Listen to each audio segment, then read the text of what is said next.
ప్రకటించి ఆ నెల వచ్చేసరికి ఆ బటన్ నొక్కడం,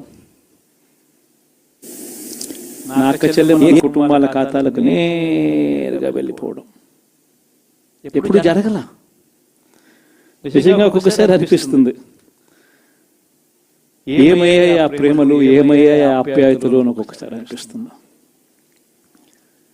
66 లక్షల మంది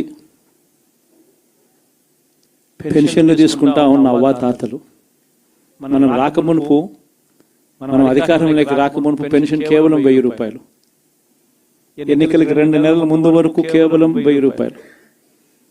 మనం ఏకంగా దాన్ని 3000 రూపాయలకు పెంచుకుంటూ పోయాం. అప్పట్లో 39 లక్షలు మాత్రమే పెన్షన్దారులు, 66 లక్షలకు పెంచుకుంటూ పోయాం. ఏ ఒక్కరిని కూడా పక్కన పెట్టండి అన్న మాట నోట్లో నుంచి రాలేదు. ఏకంగా 66 లక్షల మందికి ఇంటి వద్దకే, మొట్టమొదటిసారిగా ఇంటి వద్దకే వెళ్ళి వాళ్ళ బాధలు తెలిసిన వ్యక్తులుగా వాళ్ళ చేతికి అందించి వాళ్ళ ఆశీస్సులు తీసుకున్నాం.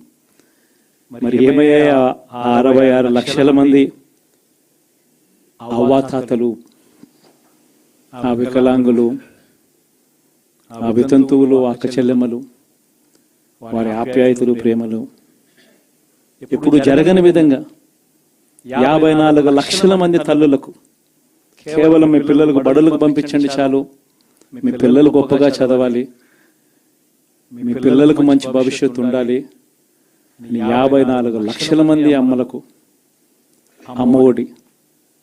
మరి ఏమయ్యాయి వాళ్ళ ప్రేమలు, వాళ్ళ ఆప్యాయతలు? ఏకంగా 53,58,000 మంది రైతన్నలకు, ఇంతకుముందు ఎప్పుడు జరగల. పెట్టుబడి సమయం వచ్చేసరికి రైతన్నలకు పెట్టుబడి సహాయంగా రైతు భరోసా ఇచ్చే కార్యక్రమం. ఇప్పుడు చూడని విప్లవాత్మక మార్పులు వ్యవసాయ రంగంలో. ఏమయ్యాయి వారి ప్రేమలు, వారి ఆప్యాయతలు అంటే అది తెలియదు. ఏకంగా 1,05,00,000 మంది అక్క చెల్లెమ్మలకు 0 వడ్డీ క్రమం తప్పకుండా ప్రతి సంవత్సరం వారికి అండగా నిలబడుతూ చేశాం. ఏకంగా 79 లక్షల మంది అక్క చెల్లెమ్మలకు పూర్తిగా అప్పులతో కుదేలైపోయిన పరిస్థితుల్లో అండగా నిలబడుతూ ఆసరా అనే కార్యక్రమంతో అండగా తోడుగా నిలబడ్డాం. మరి ఏమయ్యాయి వారి ప్రేమలు, ఆప్యాయతలు అంటే తెలియదు. 27 లక్షల అక్క చెల్లెమ్మలకు చేయూత క్రమం తప్పకుండా ఇచ్చాం. ప్రతి సంవత్సరం 30 లక్షల మంది పిల్లలకు మంచి జరిగిస్తూ ఆ తల్లులకే విద్యా దీవెన, వసతి దీవెన. ఏకంగా 31 లక్షల అక్క చెల్లెమ్మలకు ఇళ్ల పట్టాలు. ఏమయ్యాయి వారి ప్రేమలు, ఆప్యాయతలు అంటే తెలియదు. 22 లక్షల ఇళ్ళు గతంలో ఎప్పుడు చూడని విధంగా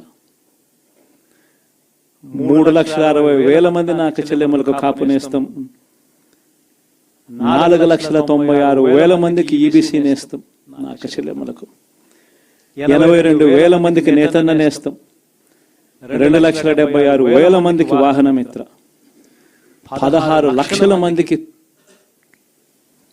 తోడు అనే కార్యక్రమంతో ఆదుకోవడం, 3,38,000 మందికి చేదోడు, 1,10,000 మందికి పైగా మత్స్యకార భరోసా.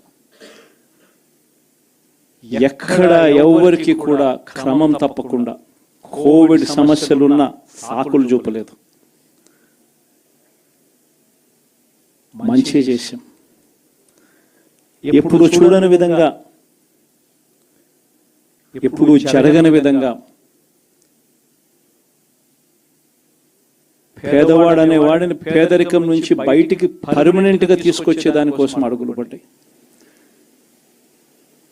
అది జరగాలి అని అంటే క్వాలిటీ చదువుల వల్లే జరుగుతాయి అని చెప్పి మొత్తం విద్యారంగాన్ని మార్చాం. 3వ తరగతి పిల్లాడికి టోఫుల్ క్లాసులు, టోఫుల్ పీరియడ్ ఇంగ్లీష్ మీడియం బడులు 6వ తరగతి నుంచే